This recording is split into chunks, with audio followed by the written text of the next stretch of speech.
I have felt that the approach to these questions has been made by strong language, by direct or indirect reproaches, and by the running down of this group or that.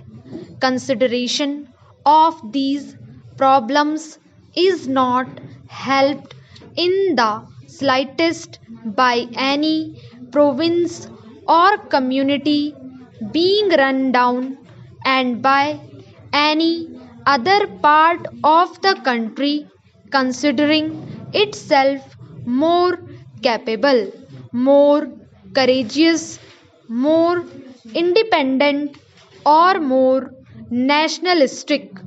We are all here as members chosen by some constituency or other in India.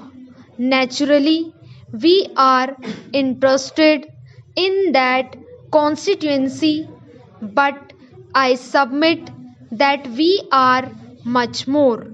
I am not here merely as member for the eastern part of Allahabad district. I consider a member of parliament to be a member for India. We are not members of some local municipality or district to consider the interests only of our area and forget the rest of India. We have to consider every question in relation to the whole country. As Prime Minister of India, I have to think in terms of India. I may make a mistake as all of us make mistakes, but our bona fides must not be called into question. I submit that when we begin to challenge one another's bona fides, then any discussion and consideration of a problem and merits become difficult. Some honorable members may say it is all very well, your intentions may be very good, but where have you landed us with your good intentions? It is perfectly true that we have landed ourselves in a bit of a mess. I admit it, and I admit my responsibility for it because, as Prime Minister and otherwise, also I am at least partly responsible for it. I do not wish to run away from it. It sometimes happens that in trying to avoid one difficulty, we land in another. In regard to Bombay and Maharashtra, we varied previous decisions on several occasions. Each time we varied it, we landed in a fresh difficulty. We did it at the suggestion of some respected colleagues of ours, and when then they themselves wanted something else. Ultimately, we landed ourselves in this difficulty that any attempt to change it resulted in probably a worse situation than the first one. The Honorable Member Shri Deshmukh said he preferred a city state formula to the present state of affairs. So did we, and that was our first decision for us. Honorable member will remember that on one occasion he told us not only on his behalf but responsibly and authoritatively on behalf of others too that we should adopt the city state formula. We adopted it although we had come to some other conclusion because we were anxious and eager to please. But not 48 hours had passed when we were told no, go back upon that, we won't approve that.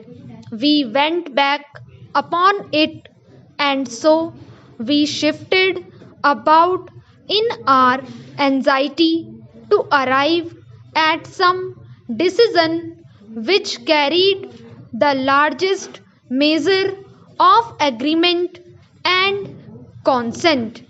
The honorable member referred to what he called two crucial decisions which were taken without any consultation.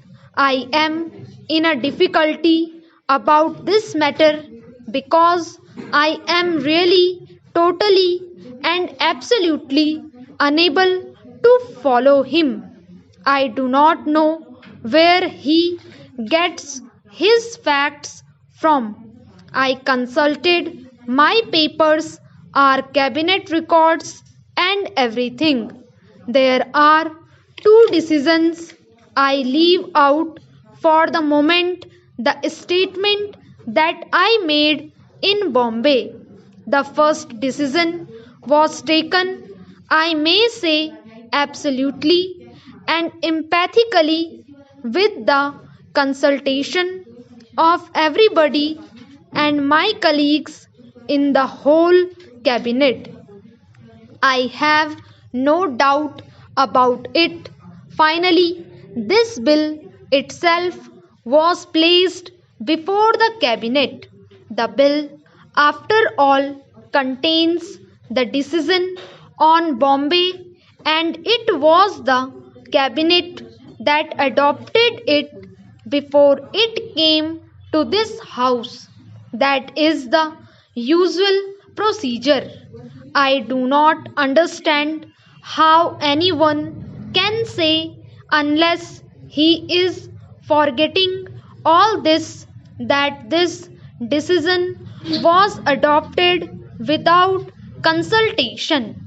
There has been more consultation on this than on any other subject that I have known of since I became Prime Minister. Shri Deshmukh was kind enough and good enough to say that he did not refer to me when he said that there was a certain animus. I thank him for the statement, but it is a small matter after all. What I am and what I may be, but our method of government, the procedure we follow in the cabinet, in the government of India, in this parliament, and elsewhere are much bigger matters. Are we following wrong procedures? Are we overriding everybody and imposing some individual will, mine, or a small committee's will over this parliament, over the government, over the country? That is a vital matter. It is more vital than, I say, this whole state's reorganization bill. If we go wrong, how are we to function? It is a serious charge the honorable member has made. It is not easy to reply to it and to justify my own conduct, but I feel he has not assured justice.